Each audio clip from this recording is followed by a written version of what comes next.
मैं विदा होकर ससुराल आ गई थी। मेरी शादी अमर से हुई थी। शादी एक अच्छे बड़े घर में हुई थी। पैसों की कोई कमी नहीं थी। मैं और मेरे पिता अपने आप को बड़ी खुशकिस्मत मानते थे कि हमें ऐसा घर मिला है। सभी रिश्तेदार भी कह रहे थे कि रुचि के तो भाग खुल गए, किस्मत वाली है। हम लोग उनके मुकाबले कुछ भी नहीं थे। पिताजी के पुराने परिचित होने की वजह से मेरी शादी उस घर में हो गई थी। शादी के बाद उस घर में जाते ही मुझे पता चला कि वे लोग कितने बड़े हैं। घर बहुत बड़ा था। पहली बार था जब उनका घर मैंने देखा था। सब कुछ बहुत अच्छा था। सुहाग रात का समय आ गया, लेकिन उसके पहले मेरी सास और ननद ने मुझे अकेले में ले गई। मेरी समझ में नहीं आया। मुझे लगा कुछ बात करनी होगी। उनके चेहरे उतरे हुए थे और वे डरी हुई थी, जैसे कि कोई बात वे मुझसे करना चाहती हों। मैंने उन्हें पूछा, क्या हुआ? आप दोनों इतने डरे हुए क्यों हो? मेरी सास बोली, बेटा, हम तुम्हें कुछ बताना चाहते हैं, लेकिन तुम यह सुनकर हिम्मत रखना। साथ ही मेरी ननद भी बोली कि अब हम जो तुम्हें बताने वाले हैं वो बात हम तीनों के बीच में ही रखना। यह बड़ा घर है, यहाँ बात फैलते ज़्यादा समय नहीं लगता, और वो बात सबके सामने आ गई तो हमारे घर की इज्जत मिट्टी में मिल जाएगी। अब तुम इस घर की बहू और तुम्हें इस घर का मान रखना होगा। उनकी बातें सुनकर मैं सच में थोड़ा डर गई। मुझे समझ नहीं आ रहा था कि वो लोग क्या बोलना चाह रहे हैं। मैंने कहा, आप बताएं, मुझे क्या बात है? मेरी सास बोली कि बहू, मेरा बेटा मर्द नहीं है। उनकी यह बात सुनकर मेरे होश उड़ गए। उन्होंने कहा कि मैं जानती हूँ कि तुम सोच रही होगी कि फिर हमने तुम्हें क्यों फंसाया, लेकिन हमारी भी मजबूरी है। हम यह बात ऐसे बता नहीं सकते थे, वरना सभी को पता चल जाती। मेरा बेटा रात में अक्सर बाथरूम में ही रहता है। पता नहीं वहाँ क्या करता है। जब भी उससे पूछो तो यही कहता है कि उसका पेट खराब है।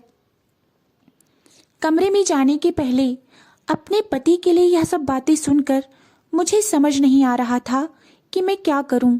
मेरी ननद कहती है कि उससे बात करना, थोड़ा समय उसके साथ बिताओ, फिर उससे खुलकर बात करो। अगर कुछ हो सकता है तो हम जरूर करेंगे। हम तुम्हारे साथ हैं, तुम्हें अकेला नहीं छोड़ेंगे। सुहाग रात वाली रात यह सब सुनकर मैं अपने कमरे में जा रही थी। मुझे अब डर लगने लगा था। मैं कमरे में यही सब सोच रही थी कि मेरे पति अमर कमरे में आ गए। कमरे का दरवाज़ा बंद किया और मेरे पास आए। दरवाजे से ही पेट पर हाथ लगाते हुए मेरे पास आए। बिस्तर पर मेरी तरफ पीठ करके बैठ गए और बोले कि उनका पेट खराब है, और कुछ ही सेकंड में वे उठकर बाथरूम में चले गए। बिल्कुल वैसा ही हुआ जैसे कि मेरी सास और ननद ने मुझसे बताया था। पेट खराब हो तो थोड़ी देर बाद वो बाथरूम से बाहर आ जाते, लेकिन वो करीब 1 घंटे तक बाथरूम में ही रहे। मैं बाहर चुपचाप अपने बिस्तर पर बैठी रही। उन्हें मैंने आवाज़ भी नहीं दी। बस यही सब सोचते सोचते मैं बिस्तर पर लेट गई। करीब 2 घंटे बाद वे बाथरूम से निकले। मेरा अब उनसे बात करने का मन ही नहीं था। मुझे लगा कि मेरे साथ धोखा किया गया है। वो भी चुपचाप अपने बिस्तर की साइड पर जाकर सो गए। सुबह मैं अपने आप को खुशकिस्मत मान रही थी और रात होते होते अपनी किस्मत को कोसने लगी थी। अगले दिन सुबह मैं जल्दी उठी और बाथरूम में गई। बाथरूम में जैसे ही गई मेरे होश उड़ गए, क्योंकि बाथरूम में एक नई नाइटी थी, साथ ही मेकअप का सामान। यह सब क्या था मुझे समझ नहीं आ रहा था। एक ऐसे इंसान से मेरी शादी क्यों करवा दी गई। सुबह मेरी सास और ननद ने मुझसे पूछा, क्या हुआ बेटी रात में? मैंने कहा, वही जो आपने बताया था। यह कहकर मैं रोने लगी। मेरी ननद ने कहा, माँ, मैं कह रही थी ऐसे किसी लड़की की जिंदगी खराब मत करो, लेकिन तुम सभी ने मेरी बात नहीं मानी। अब यह क्या, ऐसे ही घुट घुट कर यहाँ रहेगी? मेरी सास बोली कि बेटा, तू जो भी फैसला लेगी हम तेरे साथ हैं, लेकिन तुझे यह वचन देना होगा कि यह राज तेरे मुंह से नहीं निकलेगा। अगली रात फिर वो कमरे में आए। मुझे अब उनकी तरफ देखने का भी मन नहीं हो रहा था। मैं चुपचाप अपना बिस्तर करके अपनी साइड पर सो गई, क्योंकि अब बात करने को रखा ही क्या था। उन्होंने भी अभी तक कुछ बात नहीं की। उसकी वजह भी मैं जानती थी। थोड़ी देर वो बिस्तर पर बैठे रहे और फिर उठकर वो बाथरूम में चले गए। मैं समझ गई थी कि वो क्या करने गए हैं। थोड़ी देर बाद बाथरूम से चीज़ें गिरने की आवाज़ आने लगी, कुछ टूटने की। थोड़ी देर बाद आवाज़ रुकी और इस बार वो जल्दी ही बाथरूम से बाहर आ गए। वो बाथरूम से बाहर आकर बिस्तर पर सो गए। हमारे बीच कोई बात नहीं हो रही थी। मैं तो यह सोच रही थी कि मैं क्या करूं। यही सब सोचते सोचते नींद आ गई। सुबह जल्दी उठी और फिर से बाथरूम में गई, लेकिन इस बार बाथरूम में जब गई तो सब कुछ बिखरा हुआ था। नई नाइटी को फाड़ दिया गया था। मेकअप का सामान बिखरा हुआ था। बाथरूम में कचरे में एक कागज भी था जिस पर लिखा था, टू माई ब्यूटीफुल वाइफ। मेरे मन में अब शक आया कि यही सामान और कपड़े कहीं यह मेरे लिए तो नहीं रखे थे इन्होंने। लेकिन फिर मैंने सोचा कि मेरी सास और ननद मुझसे झूठ क्यों बोलेंगी। अभी मैंने उनसे कुछ बात नहीं की। सुबह मेरी सास और ननद फिर मुझसे सहानुभूति जता रही थी। मुझे उनकी बातों से अब लगने लगा था कि वो चाहती हैं कि मैं अमर को छोड़कर इस घर से चली जाऊं। मुझे अब मेरी सास और ननद पर शक होने लगा था। फिर मैंने घर की पुरानी नौकरानी से बातें की। मैंने बातों बातों में उससे पूछा कि अमर कैसे व्यक्ति हैं, तो वो बोली कि वो तो बहुत सीधे साधे हैं। उनकी माँ और बहन तो चाहती थी कि उनकी शादी उनकी बहन के पति के रिश्तेदार से हो। बहन और माँ तो बहुत कोशिश कर रही थी, लेकिन उनके पिता नहीं माने और उनके दोस्त के परिचित यानी आपसे शादी करवा दी गई। वे दोनों तो आपकी शादी के खिलाफ थे।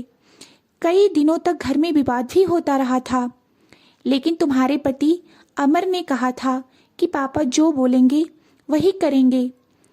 मुझे अब पता चल गया था कि मेरी सास और ननद मुझे क्यों भगाना चाहती थी। इसलिए उन्होंने मुझसे झूठ कहा था। उन्होंने शायद अमर को कुछ और ही कहा होगा। रात में अब अमर से बात करने का मैं इंतजार कर रही थी। वो मेरे कमरे में आए तो उनका मुंह उतरा हुआ था। यह पहली बार था जब मैं उनसे बात करने वाली थी।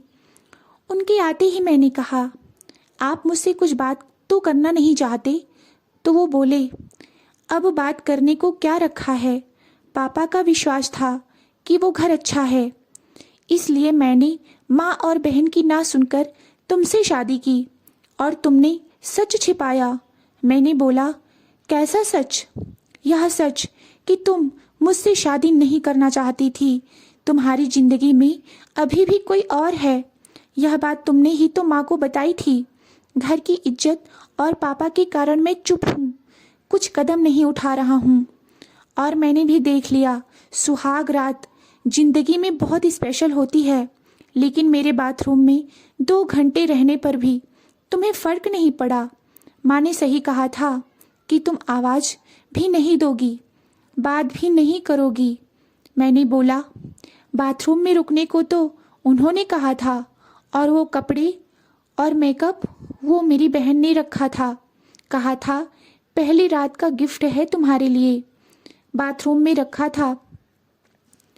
मैं उठ के उनके पास गई और उन्हें कहा, आपको पता है उन्होंने मुझसे क्या कहा? फिर मैंने उन्हें सारी बात समझाई। कहा कि वो दोनों चाहती हैं हम दोनों में गलत फहमी हो और हम अलग हो जाएं, ताकि वो जो चाहती हैं वो पूरा हो जाए।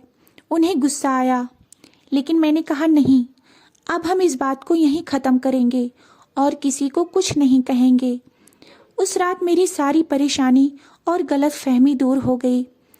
वो थी मेरी सही मायने में सुहाग रात। अगली सुबह मेरी सास और ननद ने मुझसे पूछा कि मेरा क्या फैसला है, मैं क्या करने वाली हूँ। मैंने कहा कि मैं आप दोनों को माफ़ करके एक नई शुरुआत करना चाहती हूँ। आपको मुझसे कोई शिकायत नहीं होगी। मैं एक बहुत ही अच्छी बहू बनकर दिखाऊंगी। मेरे चेहरे पर मुस्कान देखकर उनके चेहरे उतर गए। ननद तो उसी दिन अपने घर चली गई। दोस्तों, आपको यह कहानी कैसी लगी? कमेंट करके हमें ज़रूर बताएं। कहानी अच्छी लगी हो तो वीडियो को लाइक और चैनल को सब्सक्राइब अवश्य करें। वीडियो को पूरा देखने के लिए बहुत बहुत धन्यवाद।